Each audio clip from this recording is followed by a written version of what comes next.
Welcome back to the channel. Today we will be doing a cook along. We are going to be making my favorite summertime drink, which is peach sweet tea, y'all. It is my go-to for the summertime, super refreshing. This is all the ingredients that you'll be needing to make this drink. First things first, I'm going to go ahead and wash off all my peaches. I like to get them one by one, run them under some lukewarm water, take off all the little stickers. If I see dirt, scrub it off, things of that nature. Then I'm going to fill that bowl with the lukewarm water halfway and hit it with some vinegar, some distilled white vinegar. Do not worry, it is not going to taste like vinegar. I clean all my fruits and veggies as well as my turkey and chicken with this. It's a natural defungal, so don't worry about that. Leave that in the bowl for a while. Then, excuse the mess in the back, y'all. I was cleaning at the same time. But I want to get at least 3 cups of water going. Then while that's coming to a slow boil, I went ahead and sliced and diced all of my peaches. I used 4 for this recipe, and 1 is going to be left on the side for garnish. But if you can see, I'm trying to get them in kind of uniformed cube pieces. The smaller you get them, the quicker it takes to cook and the easier it is to smash them up.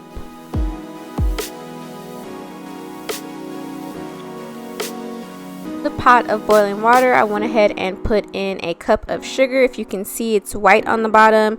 You just let that bring to a slow boil. Boom, it dilutes. You always want to mix all of your sweetener in while the water is hot for sweet tea. That's where people get things twisted, child. You can't do it after the fact. Then I went ahead and put the peaches in the water and sugar mixture. If you see that blurriness, it's because your girl was wearing some shorts that were a little bit too revealing. So yeah, had to cover that up. But I went ahead and put the peaches in. I want to make sure that they are submerged under the water. It is a very low burner, so that's why it's not bubbling. You don't want to put the heat on too high. In a smaller pan, I'm going to go ahead and put 2 cups of water again and 1/4 a cup of sugar. That's where I'm actually going to boil the tea again. For any kind of sweetener, you want to do it while your water is boiling, because that's the way the sugar will go throughout the drink. If you do it afterwards, it's just going to settle at the bottom. So when you cook sweet tea, make sure you're adding every bit of your sweetener while it's cooking, not after the fact when it's cooled down. So there I go, putting in the tea, and I just used some regular Lipton, black tea, nothing fancy. Just to go ahead and boil those in. Again, this is a very affordable super affordable drink, y'all. It is so good and so refreshing in the summertime. I cannot tell you how bomb this was to drink on 100+ degree day. But yeah, so go ahead and get that going. I like my tea to be super strong and dark, so I like to let it boil for a long time so I can get that nice mahogany color.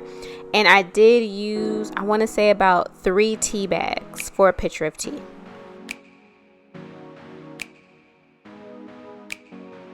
But at this point, my peaches have been on for about 5 minutes. I'm trying to swish them around so you see that pretty peach color. And this is one of the main reasons why I do not agree with peeling your peaches before you cut them up and put them in the water. I like that color. All of the nutrition also from the peach comes from the skin. So that's why I take my time when I'm cleaning the peaches, but I do leave the skin on. It gives it a great color. As you can see, I tried to smash one of the peaches against the pot and it didn't smush, so I know they weren't done. So I let it go for a couple more minutes, and now I'm going to hit it with honey. I probably used about a tablespoon of honey. I like my tea sweet, y'all. But again, adding this while it's cooking versus after, so the tea will have that honey flavor throughout. Once I put the honey in there, want to give it a nice little swoosh, make sure everything mixes. If you can see that pretty peach color, and y'all, the whole house just smelled so bomb the time this was cooking. Like, it just smelled so good in the kitchen.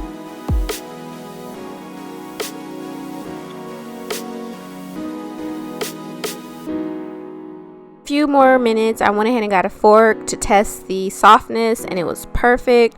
The total time of cooking was about 15 minutes for the peaches after I put them in there initially. So once I know that they were soft, I went ahead and got my little smashing tool.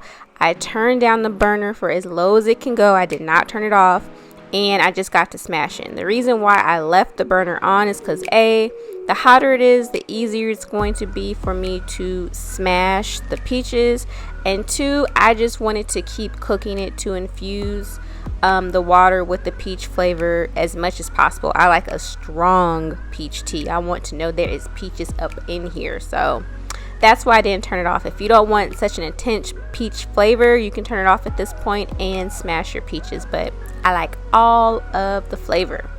So then I went ahead and turned off my tea. See how dark it got? I like a dark, strong tea.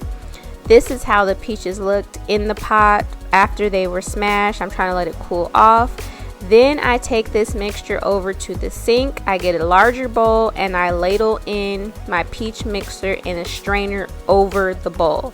Now, I like pulp in my peach tea. Again, I love the peach flavor. If you do not like pulp and you want a very crystal clear tea, I advise you when you're straining to not push through like I am. If you see me like this, don't do that.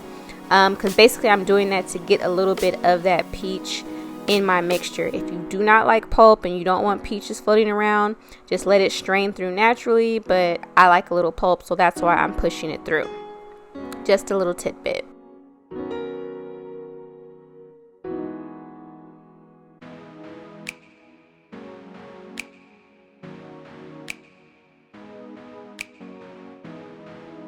Obviously, you're going to keep doing this till you get your way all through the pot. This was my end result. You see how it's not crystal clear, it's a little cloudy. It's because of that pulp is settling down at the bottom, which is perfectly fine with me. I love the flavor. Then what I do is I will strain it one more time over the pot that I had the original cut up peaches in. I just want to strain it one more good time. You see how there's that much pulp? I like pulp, but just wanted to give it a little strain, just so I don't have that much in there. Then what I do is I will put it back on the stove, and now I'm going to add in my tea itself. Oh, correction, I used 3 tea bags, not 4. But I just wanted to put that on the stove with the tea mixture. It's on the lowest it can possibly go, my burner. And again, I just do this because now I want to marry the two, the peach mixture as well as the tea. I don't keep it on the burner for long. I just want to make sure that they marry well. And at this point, you do want to take a spoon and taste it. You know, is it too sweet? Is it not sweet enough? If it's too sweet for you, add a little bit of water. You know, if it's not sweet enough, of course, add your sweetener. So then I let this cool by turning off the burner, obviously. Then I cut my last peach because I want this for my garnish. This will go in my glass as well as my pitcher. And boom, I had me a nice big glass on my balcony. It was so refreshing. This was a great summer drink. Until next time, guys. Bye.